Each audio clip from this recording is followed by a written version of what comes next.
Ordinary items that made people rich. You will never guess what the number one item is.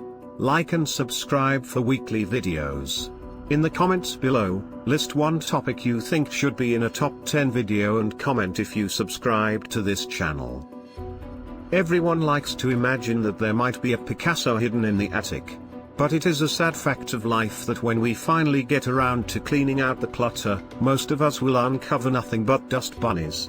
However, some people have found out that riches were hiding not in their attic, but in their junk drawers, backyards, bathrooms, dinner plates, or even on their birth certificates.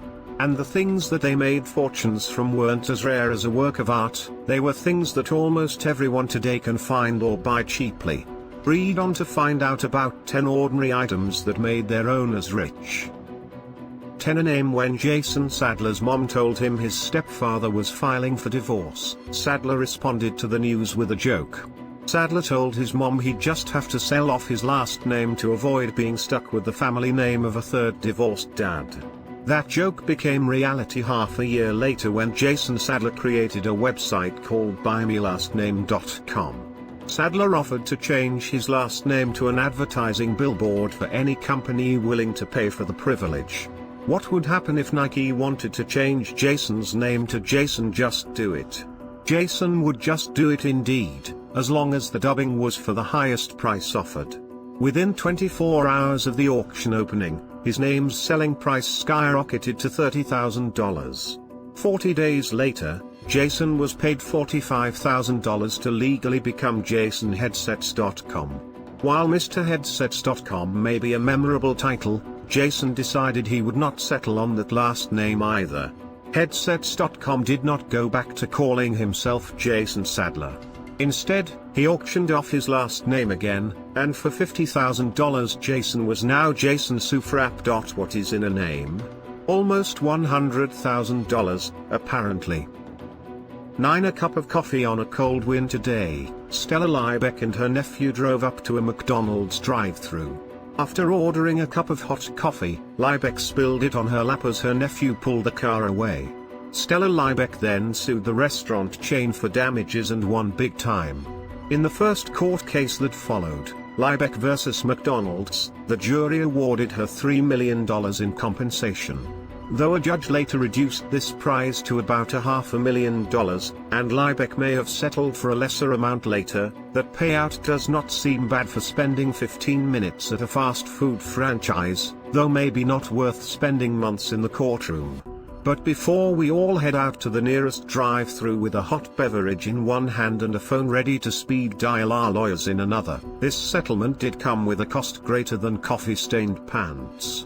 Liebeck suffered third-degree burns and required skin grafts to recover, and evidence in the courtroom revealed that hundreds of people each year had suffered similar injuries because McDonald's franchisees had overheated their coffee. This lawsuit was more a case of justice rather than frivolity. 8. A spring. Richard James was working in a factory during World War II when he knocked a spring off the shelf. He was amazed when the spring smoothly coiled downwards instead of instantly dropping to the ground.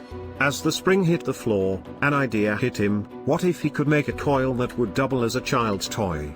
After 2 years of tinkering, he came up with a toy that could stretch, retract, and spiral down inclines. His wife, Betty James, pulled out a dictionary and named it the Slinky. Together they took out a $500 loan, and built an empire that continues to sell the toys to this day. At first James and Betty struggled to make the Slinky profitable. Toy shops refused to stock it because it was so ordinary. But once the toy caught on and James earned millions of dollars, he donated most of the profits to a religious group he had joined in South America. Far from being rich, James plunged his company into a 7-figure debt hole. Oops. Betty took over the company, and miraculously turned it around. While selling enough Slinkies to wrap around the globe 150 times, she never strayed from the Slinky's simplicity and affordability, and sold it even more cheaply in 1990 than it sold for in 1945. 7. A tulip. A 17th century Dutchman would be shocked if you gave your significant other a bouquet of tulips for Valentine's Day. Not because the Dutch preferred roses, but because of what the sheer value of the tulips, or more specifically their bulbs, would be in the arrangement.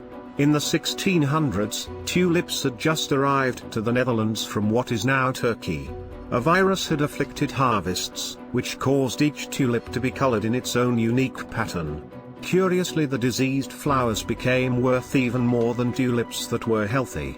Scholars coveted different tulip patterns and bought them as if they were collecting baseball or Pokemon cards.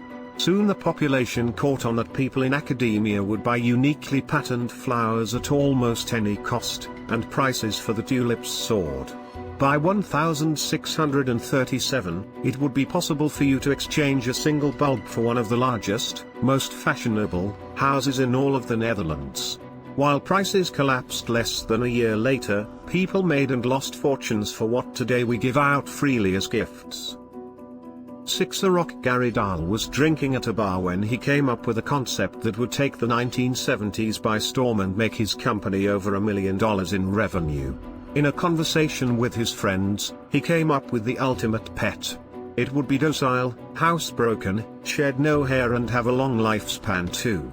Rocks, Dahl realized, were the perfect pets in all respects, better than any cat, dog, or goldfish. Dahl made his drunken idea a reality when he sold rocks in cardboard boxes, complete with air holes so the stones could breathe. For just under $4 you could possess a stone of your very own.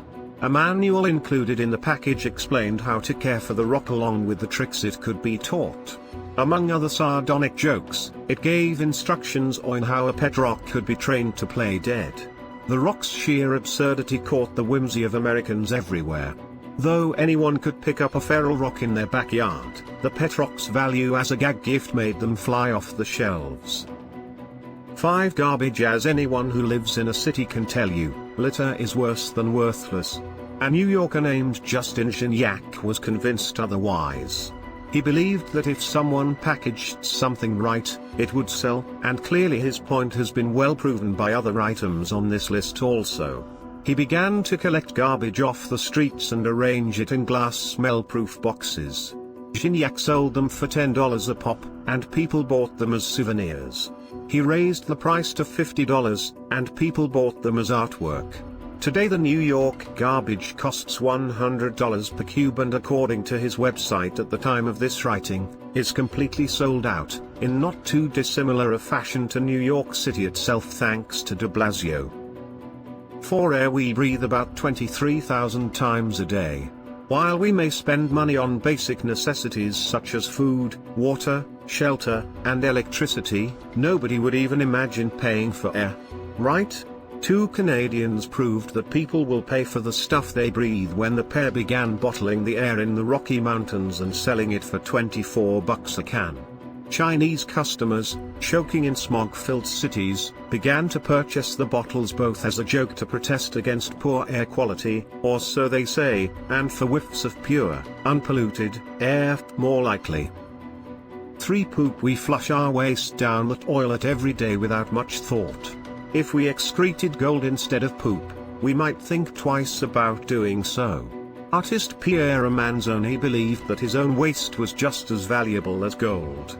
In 1961, he put his money where his butt was, and canned 90 tins of his own poop and tried to sell it to his patrons. Less than 2 years later he exchanged 30 grams of the stuff for 30 grams of 18-karat gold. Lest we think that this was another strange byproduct of the 1960s, another can sold in a 2008 auction for over $100,000, meaning that right now Manzoni's poop is worth roughly 65 times its weight in gold. 2 A red paperclip. Kyle McDonald, a 27-year-old man from Montreal, started out his summer with no job, no house, and a single red paper clip. When Kyle resolved to get a home for him and his girlfriend to live in, he did not brush up his resume or open a savings account. Instead, he left his apartment with the red paper clip in hand and traded it for a pen that looked like a fish. 13 exchanges later, he traded a movie roll for a 2-story farmhouse in Kipling, Saskatchewan. Kyle had traded up the paperclip on his desk for a house in less than a year, in a story that shows even the value of office supplies can bring surprise. won 2 boxes of pizza in 2010. Laszlo Hanyecz, a Hungary developer of a then near unknown cryptocurrency called Bitcoin, had a craving for pizza.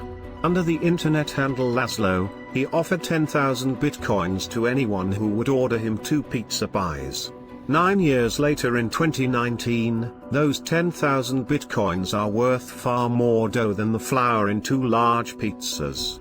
Anyone who had taken Laszlo up on his offer, at the time of this writing, would now possess more than $100 million just for having made 2 orders from Papa John's.